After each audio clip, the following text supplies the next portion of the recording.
हमारा ताल्लुक पहले बरेली से है। दादा 1935 के अंदर बॉम्बे शिफ्ट हो गए थे।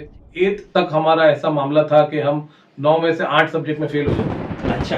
And he used to work over there as a labour over there. सामने बिठाया और बोले आपका बच्चा इस लायक नहीं है कि स्कूल में पढ़े। बहुत कम पैसे बचते थे कि जिससे हमारा घर चलता था। And in 10th standard I was the topper in the school. Wow, I was the topper. Fees तेरा बाप जिंदा है ना अभी? फीस कौन देगा? तेरा बाप देगा। सऊदी में 2001 से लेकर 2010 तक मैं था। अरे 11 इयर्स फॉर्म रेडी कर लिया। हमारे पास 3000 कॉल्स एक सिस्टम पे आने वाला प्लेटफॉर्म हमने बना लिया था। रोंटे खड़े हो जाते हैं फिर ये बात बताते हैं आप किसी को। मैं इंट्रोडक्शन दे देता हूँ। कौन है? बिस्मिल्लाहिर्रहमानिर्रहीम, अस्सलाम वालेकुम। मैं मोहम्मद आसिफ। डिजिटल इल्म की इस वीडियो में आज हम एक शख्सियत से मिलने वाले हैं। इनका नाम पूरे हिंदुस्तान के अंदर अपनी अलग हैसियत रखता है और इनका काम माशाल्लाह तकरीबन हिंदुस्तान के हर कोने में इनका काम पहुंचा हुआ है। इनका इंट्रोडक्शन हम इन्हीं के ज़बानी सुनते हैं। तो चलिए शुरू करते हैं आज का एपिसोड।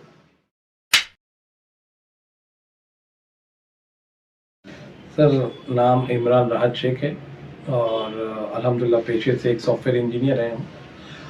और अल्लाह का शुक्र है कि अल्लाह ने हमें इस लायक समझा कि हमें इस पाक कारोबार का हिस्सा बनाया जिसे लोग हज और उम्रा के नाम से जानते हैं इंडिया के अंदर। राहत हमारे वालिद का नाम है और हमने राहत के नाम से एक हज उम्रा कंपनी शुरू की थी 2007 के अंदर। ओके, ठीक है। और उसके अंदर हमने शुरू में तो थोड़ी कामयाबी मिली नहीं थी, काफ़ी इसके अंदर परेशानियां आई थी, लेकिन धीरे धीरे करके डेली कुछ ना कुछ नया सीखा हमने इसके अंदर।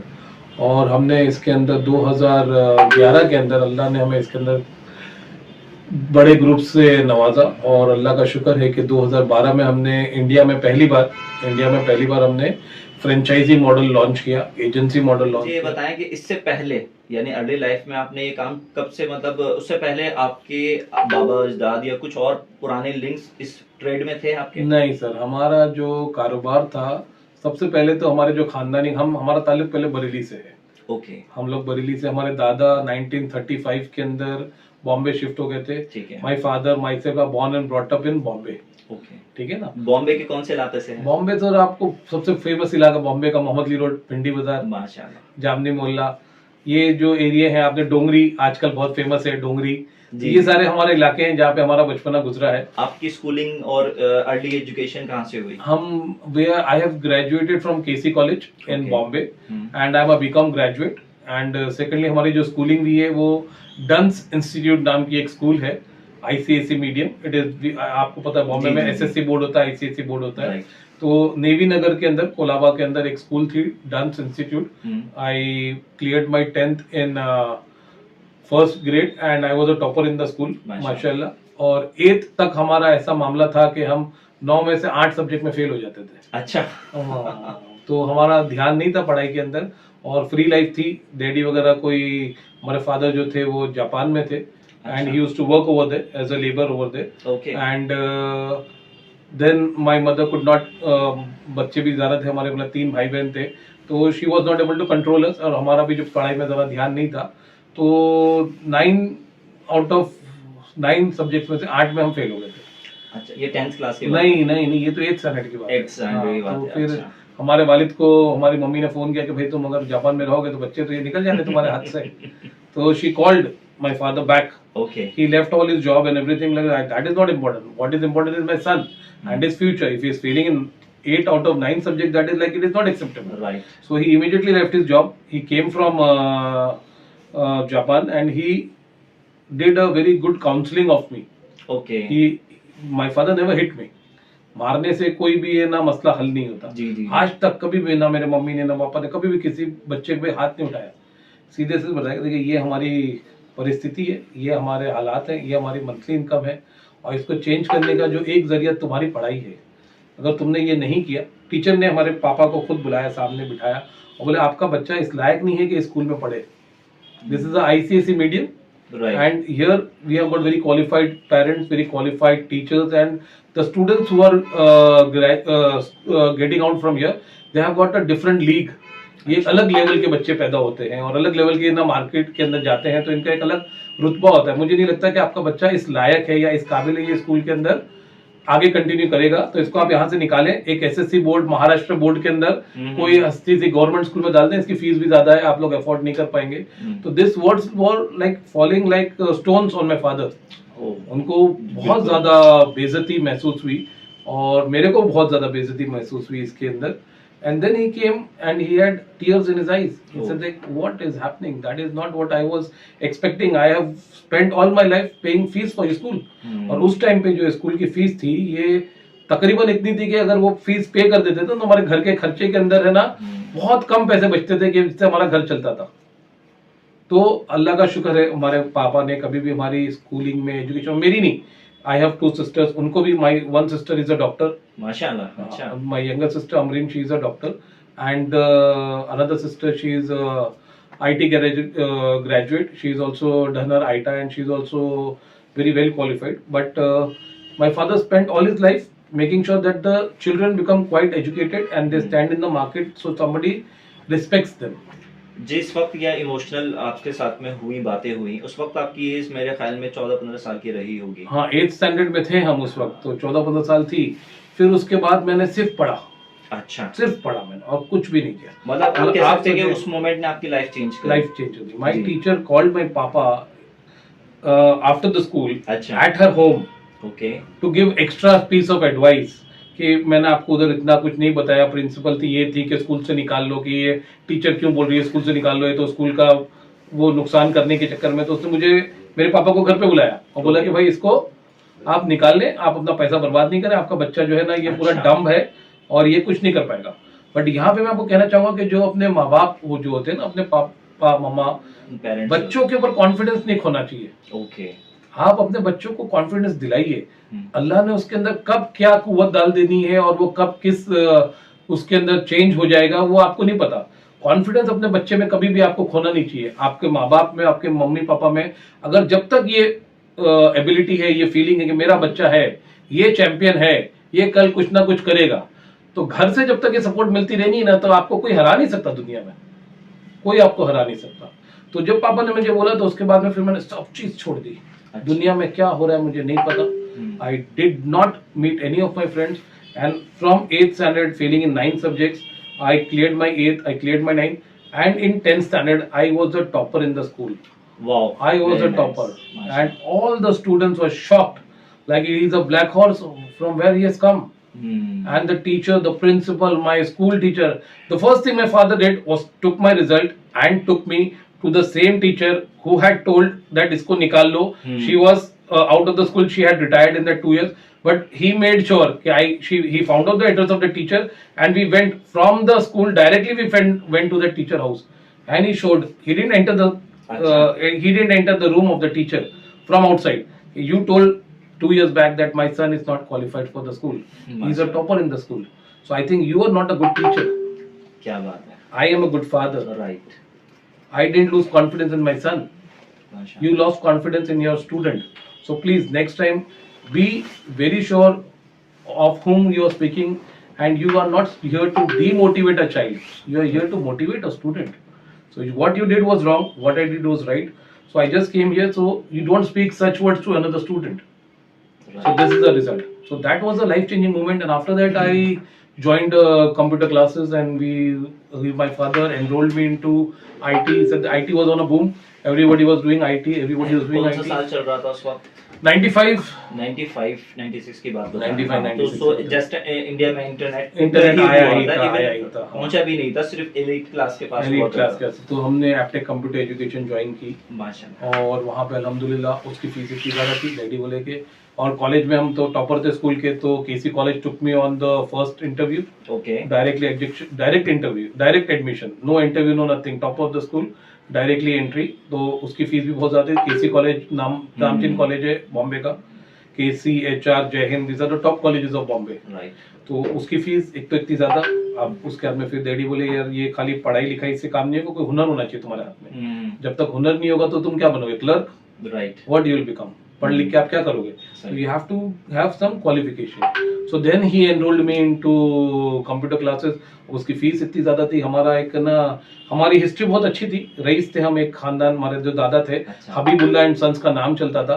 बट माशाल्लाह हमारे हबीबुल्ला एंड सन्स के जो दादा की हमारी 4 शादियां हुई थी और 22 बच्चे थे माशाल्लाह। तो जब हिस्से बकरे हुए दादा के, वो तो आपको पता ही है, तो हाथ में कुछ आया नहीं, सब चलेगा, 50,000 रुपए आए डैडी के हाथ में, अब वो उससे क्या कारोबार करेंगे? तो what he faced the problem, he didn't wanted me to face, right, कि भाई अभी ये मैं तो 50,000 में क्या करूंगा, छपड़े बाखड़ा लगाऊंगा छोटा सा, या इसको पैसे खर्च करके आउट ऑफ इंडिया चले जाऊंगा, इधर जाके मेहनत करूंगा।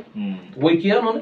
फिर जब आए तो बोले, तो मेरी लाइफ बहुत संघर्ष में गुजर रही है, ऐसा मेरे बेटे की नहीं होना चाहिए, तो he should have a qualification, लोग उसके पास आना चाहिए, वो किसके पास क्यों जाएगा काम करने के लिए, राइट। तो देन ही मोटिवेटेड मी, और फिर जो फीस होने लगी महीने की वो इतनी ज्यादा कि वो कमर टूट गई। तो फिर देन अल्हम्दुलिल्लाह Aptech came up with scholarship programme कि जो इसके अंदर टॉप करेगा उसको फीस माफ। अच्छा, हाँ, क्या बात तो अल्हम्दुलिल्लाह उसके अंदर मैं सेकंड आया। अच्छा, सेकंड आया, हाँ, फर्स्ट नहीं आया, कोई 0.75 का कुछ फर्क हुआ। संतोष एक नाम का बंदा था, हमारा सीनियर था, वो फर्स्ट आया, उसकी पूरी फीस माफ हो गई। मैं सेकंड आया, मेरी 50% माफ हुई, जो थर्ड आया उसका 20% माफ हुई। लेकिन जो सेकंड आया उसकी 50% माफ हो गई, वो बहुत बड़ा रिलीफ था। हर महीने 8,000 रुपए की जगह 4,000 जा रहे हैं, तो 4,000 घर के खर्चे के लिए लग गए ना। तो अल्हम्दुलिल्लाह that was my journey, and after that I went to Saudi Arabia. I was working as a database administrator in गुरफत इजारिया, that is Chamber of Commerce, Saudi Arabia का जो Chamber of Commerce है उसमें मैंने 11 साल जॉब किया। गुरफत इजारिया के अंदर Saudi Arabia Riyadh उलैया वहां पे एज अ क्या जॉब प्रोफाइल थी आपकी? Database administrator. I used to take care of the database. उस टाइम पे ओरेकल चलता था, आप अगर जानते हैं, ओरेकल 2000 और ओरेकल 2001 में मैं गया था। तो एसक्यूएल 2000 ओरेकल, इसके ऊपर हम लोग काम करते थे, उसका पूरा डेटाबेस देखते थे। फिर they introduce IVR telephony, press 1 for 0, press 2 for this. तो उसकी ट्रेनिंग के लिए मुझे, हाँ, वो उसका जो ईवन का कार्ड होता है, उस कार्ड की कीमत होती है $10,500, जिसके ऊपर एक ईवन कनेक्ट होता है। एक ईवन के अंदर 30 लाइंस होती हैं। तो this system was newly introduced into Saudi Arabia and by कफिल, वहां पे कफिल system, you know what is the कफालत system, right. He wanted us to implement it. Sir ये साल कौन सा चल रहा था? 2001 के अंदर आप सऊदी में पहुंच चुके थे? मैं सऊदी पहुंच गया था। नाइस। और उस टाइम पे मेरी उम्र जो थी ना 17 साल थी। आई रिमेम्बर 17 साल के अंदर वीजा नहीं लग रहा था। वीजा वाले ने जो वो मेरा वीजा आया तो बोले 18 साल कंप्लीट होना चाहिए, तो 17.5 साल है तो बच्चा है। तो फिर मेरे Kafeel, because in the interview I was very, और मैंने इससे पहले मैंने अपना बिजनेस शुरू कर दिया था। अच्छा, हाँ, 95 के अंदर मैंने ग्रेजुएशन कंप्लीट किया, ये सॉरी स्कूलिंग कंप्लीट किया 95 में। 2000 के अंदर मेरा कॉलेज कंप्लीट हो गया, राइट, आफ्टर 5 इयर्स, राइट। 97 में मैंने अपना बिजनेस शुरू कर दिया था। सॉफ्टेक सॉल्यूशंस नाम की कंपनी थी, क्योंकि my father always wanted me to do business, मतलब जॉब नहीं करनी, क्योंकि he had done the job, right, कि वो इतना घंटे काम करना, फिर इतनी मेहनत करना। ये बोले कि नहीं, जॉब नहीं करे, तू अपना खुद का काम चालू कर। मैंने जब कंप्यूटर्स भी सीख लिया तो भी बोले जॉब मत कर, अपना खुद का चालू कर। तो we used to book domains, we used to take web spaces. उस टाइम के ऊपर जो है ना डोमेन्स का बहुत क्रेज था। हर आदमी चाहता था कि मैं ज्यादा से ज्यादा डोमेन खरीद लूं, कल ये बूम हो जाएगा। अच्छे अच्छे नाम लोग खरीदते थे। रोल्टा नाम की एक कंपनी थी, अच्छा, रोल्टा, ROLTA, वो लोग डोमेन के पैकेजेस बेचते थे। तो वी स्टार्टेड दैट, अल्हम्दुलिल्लाह रेडी के एक फादर की जगह खाली। 1997 यू स्टार्टेड डोमेन ट्रेडिंग और सॉफ्टेक सॉल्यूशन के नाम से आपने कंपनी चालू कर ली। हमने अपनी खुद की, कोई हमारा काम तो दे नहीं रहा था जी, तो हमने बोला खुद तो काम दिखाना पड़ेगा ना मार्केट में जी। तो KGN786.com, oliahind.com, hajiali.com। तो डोमेन आपने ओलिया हिंद 97 में ले लिया था। वाओ। KGN 786 हमने लिया था उस टाइम पे, हाजिली, क्योंकि हम चाह रहे थे हम अपना काम दिखाएं, किसके ऊपर क्या काम बनाए, किसकी वेबसाइट बनाए। हमारे फ्रेंड सर्कल में कोई था नहीं, तो हमने ऐसी फेमस चीजों की बनाते, दरगाहों की बनाते, ताकि आदमी को समझ में आए कि भाई ये ऐसा काम कर सकते हैं। उसके नीचे हमने लिखा सॉफ्टेक सॉल्यूशन, राइट। और फिर हमने उसको जो है मार्केट में पब्लिश किया कि भाई ये देखिए हमारा काम ये है, हमने ये बनाया, और फिर उधर से काम मिलना चालू हुआ। इमरान साहब, जैसे मैं 97-98 की बात कर रहे हैं तो टू अर्ली हो गया इंडिया के लिए। इंस्पिरेशंस कहाँ से आई आपको ये टेक वर्ल्ड के अंदर घुसने की, या फिर आप किन लोगों को देखते थे या किन से आप प्रभावित होते थे? कुछ भी नहीं था सर, अल्लाह ने कराया सारा काम। अच्छा। अल्लाह ने कराया, हमें तो कुछ नहीं पता था। 95 के ना इंटरनेट क्या था, कंप्यूटर क्या था, कुछ नहीं पता। हमारा एक दोस्त होता था अफान, छोटा सा था, बटका सा, हमारा कलीग था। 95 हमारे एग्जाम्स खत्म हुए थे और हम पार्टी करने गए, बच्चे लोग गए थे ना, 5 खत्म गया, जब समोसा खाएंगे, ये खाएंगे, हम लोग बाहर गए। फिर उसको पता था कि अफान को, ही वॉज क्लियर कि भाई मेरे को आईटी में जाना है। उसका बड़ा भाई जो था अच्छा, वो यूएस के ना कहीं पे जॉब करता था। ओके। तो उसने उसको बोला हुआ था कि यार तू ये कोर्स कर ले, नया नया आया है और ये तुमको मिल जाएगा। फिर वो गया मेरे साथ अच्छा, उधर वीटी बॉम्बे में एक जगह है, अच्छा। फाउंटेन, उधर सामने एक एप्टेक का नया नया इंस्टीट्यूट खुला था, बहुत बड़ा और बहुत हाई फाई। हम लोग की तो इतनी वैल्यू भी नहीं थी, हम लोग इतने ना सोच भी नहीं सकते थे कि इतने बड़े इंस्टीट्यूट के अंदर हम लोग एडमिशन लेंगे। तो हम उसके बाद ऐसे ही गए थे देखने के लिए कि चलो भाई घूम के आते, एसी के अंदर बैठेंगे, थोड़ा घूमेंगे फिरेंगे। 10 साल की उम्र के अंदर आदमी 10th पास किया हो तो उसकी एक एज ऐसी होती है। तो हम लोग गए, घूमे फिरे, तो उधर वो लेडीज थी, काउंसलर बैठे थे उनके, उसने हमारे को फॉर्म वॉर्म दिए, सब समझाया। सम्ब्रोशियस एंड शी सेड दैट ये इतने का कोर्स है। उस टाइम पे उसने हमको बताया था कि 49,000 rupees per month, per month, wow. ऐसा कुछ कोर्स था। तो मैंने लिया, मतलब हम तो 4,000 की फीस भर नहीं पाएंगे, 4,000 नहीं भर सकते, 40,000 तो बहुत दूर की बात है। लिया, कैजुअली बैग में डाला, चले गया। अब रात को डैडी को हमारे वालिद जो है ना वो बहुत नजर रखते हैं बच्चों पे। ऐसे नहीं छोड़ दिया कि भाई भेड़ बकरियों की तरह कुछ भी कर रहा है। रात को बैग चेक होता था, अच्छा। भाई क्या लेके आया है, कपड़े कैसे हैं, गंदे हैं, सही हैं, अच्छे हैं, तो पूरी बाकायदा उसके ऊपर नजर रखी था। तो बैग में से ब्रोशर निकला एप्टेक का।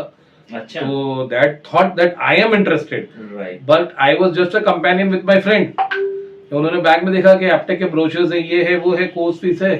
तो आई, डैडी पूछे क्या है बेटा ये, तो बोला वो गया था मैं साथ में, तो ये बोले तुमको अच्छा लगा? बोला अच्छा तो लगा, लेकिन इसके पैसे तो बहुत है। तो तेरे को अच्छा लगा क्या, करेगा? मैं बोला करेंगे। क्या हुआ? तो बोले फीस, मैंने बोला फीस कौन देगा? बोला फीस तेरा बाप जिंदा है ना अभी, फीस कौन देगा? तेरा बाप देगा, मैं दूंगा। मैंने बट बहुत ज्यादा है। बोले वो ज्यादा कम छोड़ दे, तेरे को करना है ना? तो हाँ मेरे को तो करना है। तो he went over there, spoke to the counsellor and he made sure that we got EMI on that, कि भाई तुम 40 मत लो, थोड़े थोड़े कम ले लो, 10 ले लो, 15 ले लो, 5 ले लो। हम तुम्हारे को तो 1 साल में की जगह हम तुम्हारे को जो है 2 साल 3 साल में कर देंगे। और हम छोटा कोर्स नहीं लेते, 5 साल वाला कोर्स लेते हैं, बड़ा कोर्स ले लेते हैं, तो पैसे भी ज्यादा हो जाएंगे, हमारे को थोड़ा सा तुम सहूलत दे दो। Counsellor agreed, the counselor agreed. That's how I got into computers. Nice. And when I saw that my father is paying so much through his noses for this cost, I had to give my 100%. तो फिर हमने ना Sunday देखा, ना Saturday देखा, ना Monday देखा, 12-12, 14-14, 18-18 घंटे कंप्यूटर में घुस गए। अच्छा ऐसा घुसे तो फिर हमारे को तो सब अंदर बाहर सब हो गया। तो सऊदी के अंदर जो आपकी जॉब लगी थी तो वो out of this educational background? I had an interview, somebody had come from Saudi Arabia and they were looking for this. My father used to have a lot of friends from this manpower industry because he also had traveled before. तो एक का phone आया कि भाई देख Saudi के लिए अच्छी कंपनी है, गुरफत तिजारी, इतनी बड़ी कंपनी है, तेरे को पैसे अच्छे मिलेंगे, तेरे बच्चे को डाल दे। तो बोले वो जॉब वॉब नहीं करवाना उसके, बोले छोड़ जॉब वॉब छोड़, मक्का मदीना देखेगा। That was the first instant when Nasir Bhai was a manpower consultant. He came to my father. He said that कुछ मत कर यार, 6 महीने 8 महीने जाएगा, हज उम्रा कर लेगा, वापस आ जाएगा, बच्चा छोड़। So with that intention I went to Saudi Arabia. Okay. And that is how I came into this field. जब हम पहली बार काबे को देखा तो हमने बोला भाई बस यही है, आगे कुछ नहीं है। मदीना देखा तो बोले भाई यही रहना है, इसी की खिदमत करनी है। इसी की खिदमत करनी है, और कुछ नहीं है दुनिया में। मदीना है और मक्का है, बाकी सब तो फानी है। सही। दज्जाल भी आएगा तो यहाँ पे नहीं आएगा। क्या बात तो है। यहाँ पे घर बना लो, यहाँ पे एक अड्डा बना लो, तो तुम्हारी आखिरत भी सुधर गई, दुनिया भी सुधर गई। तो that is how I went into this field. Okay. तो सऊदी के अंदर कितने साल रहे आप उसके? सऊदी में 2001 से लेकर 2010 तक मैं था। अरे 11 years 11 years I spent over there and working in the same company. And over there also there were a lot of challenges. Saudis say something, they don't keep their promises. हमारे को लेके गए 4,500 रियाल की तनख्वाह पे, वहाँ पे दे रहे 1,500 रियाल तनख्वाह। अच्छा। I said what is this? तो मैं इंडिया में कमा लेता हूँ भाई, तू मेरे को समझ के आ रहा है। I have my own business. इतने तो मैं ना दिन में कमा लेता हूँ, 1,500 रियाल तू दे रहा है मेरे को। तो बोले नहीं, दिस इज हाउ। 7-8 बंदों को लेके आया, तो बोले कि इतने पैसे देंगे आपको। You cannot trust those people. That was the time. Now the time has changed. Now there are a lot of good people also. But उस वक्त फिर then I said कि भाई देख मेरे को ये पैसे तेरे नहीं चाहिए, ठीक है, मैं इस पे आया नहीं हूँ, मैं ये लूंगा नहीं। But you are also right, तेरे को लग रहा है कि ये तू भेड़ बकरी में 8-10 लोगों को उठा के लेके आया है, तो इमरान भी इनमें से एक है ना। तेरी ज़हनियत भी सही है, तू भी सही है, ये बेवकूफ है, ये बेवकूफ है, ये बेवकूफ है, तो समझा मैं भी बेवकूफ। You take my interview and you let me work 3 months, 3 months probation period. तू 3 महीने मेरे को 300 रियाल दे, खाली मैं खा लूं, that was what I told him, my कफिल मोहम्मद नसार। अच्छा 3 महीने तू मेरे को तनख्वाह मत दे, मेरे को नहीं चाहिए तेरे पैसे, 300 रियाल दे ताकि मैं घर का खाना वाना खर्चा वर्चा कर लूं, होटल में खा लूं। 3 महीने के बाद तू मेरे को बता कि तनख्वाह क्या देगा, क्योंकि मैं भी अपना टिकट वीजा लगा के आया था ना, मैं कहीं के लिए वापस ले आऊंगा। उस टाइम पे टिकट वीजा के भी कैसे अच्छे थे और मैं आया था, मेरे को अपने ऊपर कॉन्फिडेंस था। उसने बोला था ये वेबसाइट बनाना है, ये डोमेन करना है, ये डेटाबेस बनाना, तो हमारे भाई हाथ का खेल है। बोला तू 3 महीना देख ले, बाद में मुझे बताना ये तनख्वाह देगा, और नहीं देगा तो कोई बात नहीं, मुझे 3 महीने के बाद में 1500 के हिसाब से 4500 रियाल दे देना, मैं इंडिया चले आऊंगा। तो then I started my work, अल्हम्दुलिल्लाह I was one of the best, because मैंने तो उसको खोल के भी किया था कंप्यूटर्स को, डेटाबेस एडमिनिस्ट्रेशन, ये वो तो मेरे भाई हाथ का गेम था।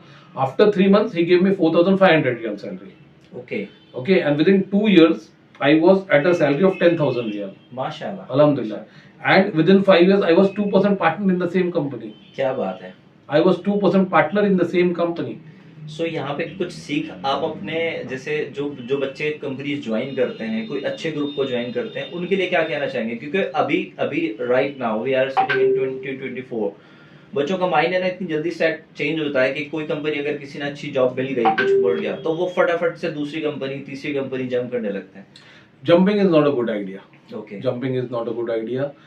पानी अगर पत्थर पे पड़ता रहे ना तो वहां पे भी छेद कर देता है। बिल्कुल लगातार एक ही वक्त में, एक ही टाइम पे, एक ही जगह पर अगर आप मेहनत करेंगे ना तो वहां से आपको रिजल्ट मिलेगा। First of all I wanted to tell कि आप जिस भी कंपनी में जॉब कर रहे हैं तो वो इतना काम मत करें जितना आपको सैलरी मिले। आप ये से हमको 5000 मिला तो मैं 5000 का ही काम करूंगा, Right. आप अपनी स्किल्स खराब कर रहे हैं इसके अंदर। हम जिस कंपनी में काम कर रहे थे, जब काम भी कर रहे थे तो सैलरी तो हमारी कम ही थी, 300 रियाल थी, हमें पता नहीं था कि हमें आगे मिलने वाले नहीं मिले। लेकिन हमने काम इतना करके दिखाया कि वो इतना मुतासिर हो गया कि बोले बस इमरान ही है, ये है तो मेरी कंपनी है, ये नहीं तो मेरी कंपनी नहीं। तो इसलिए इसने मुझे इतनी ग्रोथ दी, इतनी ग्रोथ दी, इतनी ग्रोथ दी, 2% पार्टनर बना दिया। और जब मैं 2% पार्टनर बना तब उसको लगा कि यार बहुत ज्यादा पैसे इसके पास जा रहे हैं यार। अच्छा फिर उसकी नीयत चेंज हो गई। अच्छा हाँ कि बोले वो इतना पैसा, तो बोले जबकि that company was a IVR company and it had a very big turnover because we had implemented the software. They had purchased the software from a US based company which was charging $200,000 for the software plus 40% of the revenue generated from the calls was taken back from them. Oh. 40% revenue वो लेके आ रहे थे। तो हमारे कफिल वाले तो सारा system तू बना ले और मैं तेरे को 40 नहीं 2% दूंगा। तो उसके लिए तो 40 का 2 हो गया, 38% बच गया उसको। $2 लाख जो उन्होंने खर्च किए थे सॉफ्टवेयर के ऊपर वो भी बच गया। उससे पैरेलल दूसरा सॉफ्टवेयर खड़ा किया। ऑफ कोर्स उसने मुझे ट्रेनिंग दी, राइट, वो ट्रेनिंग नहीं देता तो हम नहीं कर पाते, ठीक है ना। तो उसने मुझे दुबई भेजा, उसने मुझे यूरोप भेजा, उसने मुझे जर्मनी भेजा, उसने मुझे ना कार्ड्स की नॉलेज दिलवाई, उसने मुझे ना काफी कोर्सेज दिए जो मैंने ऑनलाइन भी किए और इधर भी किए। एंड देन अल्हम्दुलिल्लाह आई वाज, और इधर भी मैं बताना चाहूंगा आपको कि इल्म सब कुछ नहीं होता, माँ की दुआएं भी होती है। क्या बात है, बहुत। क्योंकि आप है ना कितने भी बड़े पढ़े लिखे हो जाओ, कितने भी बड़े आलिम हो जाओ, अगर आपकी माँ आपसे नाराज है, आपके वालिद आपसे नाराज है, आपका कुछ होने जाना है नहीं। आपने दुनिया की सारी किताबें पढ़ ली हैं लेकिन रिजल्ट आपको नहीं मिलना है। रिजल्ट आपको वही मिलेगी माँ के कदमों की धूल से। क्या बात है। जब हमने ये सारा सॉफ्टवेयर पढ़ लिया और अब जब हमने प्लेटफॉर्म रेडी कर लिया, हमारे पास 3000 कॉल्स एक सिस्टम पे आने वाला प्लेटफॉर्म हमने बना लिया। और फाइनली हम जब उसको लॉन्च कर रहे थे ना, तो जब वो लॉन्च होता था रोंगटे खड़े हो जाते हैं। फिर ये बात बताते हैं आप किसी को, और ये बताते नहीं हो तो आप माशाल्लाह बात निकली है तो निकली है जी। वो सिस्टम चालू होता था, विद इन 5 सेकंड सारी कॉल ड्रॉप हो जाती थी, बंद हो जाता था। सब चीज सही चल रही थी, सब चीज सही चल रही थी, एवरीथिंग, कोई एक फंक्शन में एक डॉट की मिस्टेक नहीं थी। I was there. There was one person called Gerald from Philippines. Okay. वो दोनों मिलने, वो हार्डवेयर देख रहा था, हम सॉफ्टवेयर देख रहे थे, and we had built a complete software. Even की लाइन ऊपर टेरेस पे जाके देख रहे हैं, वायरिंग में कुछ प्रॉब्लम है, इधर कोई प्रॉब्लम, कोई चूहा काट कर रहा है कि क्या कर रहा है, सॉफ्टवेयर सारे चेक कर लिए। 6 दिन हो गए, 6 दिन से सोए नहीं, खाए नहीं, पिए नहीं, और आंखें लाल हो गई, हो नहीं रहा। मतलब वो एक 8 महीने की कंटिन्यूस मेहनत के बाद में पूरा सिस्टम डाल दिया। उसके कफिल के करोड़ों रुपए लग गए, $10,000 का एक कार्ड, और साला 60 कार्ड लगे हुए, 60 कार्ड लगे हुए। हमारे लिए तो बड़ी रकम थी, हम तो वही सोच रहे था, हमने इतना पैसा कभी दुनिया में नहीं देखा था। $10,000 का एक कार्ड और 60 कार्ड लगे हुए, करोड़ों रुपए इन्वेस्टेड उसका। और रोज आके पूछता कि भाई क्या हो गया, तेरा सर्वर कब चलेगा, तेरा सर्वर कब चलेगा। चल रहा है, सब कुछ चल रहा है, वो चल नहीं रहा। फिर मैं अपनी माँ को फोन किया। अच्छा, लास्ट ये तो चल नहीं रहा है, बोले ठीक है, तो सोया कब से नहीं है? बोला 6 दिन से। बोले सो जा, जाके सो जा। मैं बैठी हूँ, मैं सो गया। 12 घंटे के बाद उठा, सिस्टम चालू किया, सब चल रहा है। क्या बात है, सब चल रहा है, एक कॉल ड्रॉप नहीं भी। क्या हुआ, कैसे हुआ, किसने किया, मेरे से हो नहीं रहा था। 6 दिन हो गए थे। वो माँ की दुआएं थी। मम्मी बोली तू सो जा, मैं बैठी हूँ। वो कहाँ बैठी हूँ, क्या कर रही है, आई डोंट नो। लेकिन आप कितने भी बड़े बन जाओ, कितना भी आपके पास नॉलेज आ जाए, जिसने अपनी माँ की इज्जत नहीं की, जिसने अपनी माँ की दुआएं नहीं ली, वो कभी कामयाब नहीं हो सकता।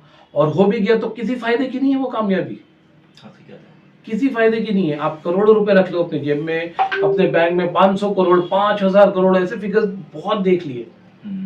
लेकिन जो सुकून माँ के पैर के ऊपर बैठने के ऊपर, जब माँ सर में तेल लगाती है बैठ के रात को, तो जो सुकून और ठंडक मिलती है ना, लाइफ में कहीं नहीं मिलती।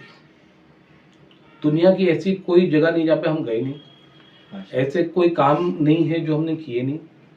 हर शहर में हमारा घर है, बंगले हैं, सब कुछ है, लेकिन जो सुकून माँ के कदमों में है ना, कहीं नहीं। तो ये आज की पीढ़ी को समझना चाहिए कि पढ़ाई ऑफकोर्स इम्पोर्टेंट है, मेहनत ऑफकोर्स इम्पोर्टेंट है, इसके बिना आपको कोई कामयाबी मिल नहीं सकती। लेकिन इस सब में इतने दूर मत चले जाओ कि अपने माँ बाप को पीछे छोड़ दो। माँ बाप को साथ लेके जाओ, माँ बाप के साथ अपना ताल्लुक कभी खत्म मत करो, क्योंकि कहाँ पे अटकोगे तो फिर माँ की दुआएं बचा के लेके जाएंगी। मूसा अलैहिस्सलाम को अल्लाह की तरफ से वही आती थी जी। पहाड़ पे जब चढ़ते थे तो एक बार लड़खड़ा के गिर गए, तो अल्लाह की तरफ से वही आई। मेरे पढ़ा था मैंने कहीं पे कि मूसा संभाल के चल, तेरी माँ नहीं है जिसकी दुआओं से तू बचता था अब तक, अब तेरी माँ पर्दा कर गई है। क्या बात है कि हर लड़खड़ाहट पे माँ की दुआएं आड़े खड़े हो जाती थी।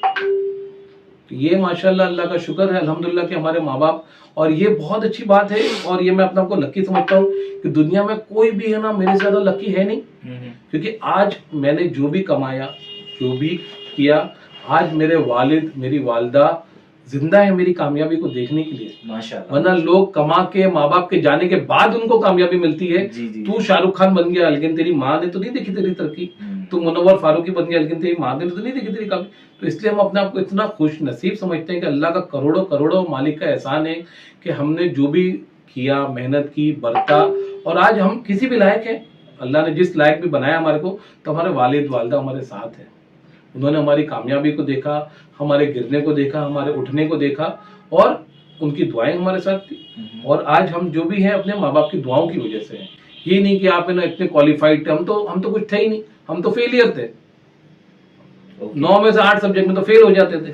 जब वालिद ने हमें सही रास्ता दिखाया, वालिदा ने हमारे लिए दुआएं करी, तब हम आज जाके इस कुर्सी पे बैठे हैं और आप हमसे बात कर रहे हैं। 2009 फास्ट फॉरवर्ड करते हैं, 2009 के बाद आप इंडिया वापस आ गए और राहत ग्रुप की आपने नींव डाली। तो उस वक्त वालिद साहब क्या कर रहे थे, उनका कितना योगदान रहा इसके अंदर? और मैं 2011 में वापस आया, 2011 के तो मैं वापस आया। लेकिन 2007 में मैंने अपनी कंपनी शुरू कर दी थी, राहत ट्रेवल्स ऑफ इंडिया। अच्छा। ये हमने नाम जो है ना, मैं आपको बताऊंगा, हकीकत झूठ नहीं बोलता मैं, मेरे वालिद ने बोलता गला कटा देना, झूठ मत बोलना। टिकट आया भी था जी। अब दूसरे दिन आ गए पुलिस वाले, बोले भाई ये इसका तो होटल इलीगल है, तो बंद हो जाएगा, सील होगा। और सील तो होगा, मेरे हाजी का जाएंगे। उसने बोला we don't know, they don't care. 28,000 seat, 28,000 multiply by 30,000, क्या बात है, इतना टिकट इन्वेस्टमेंट।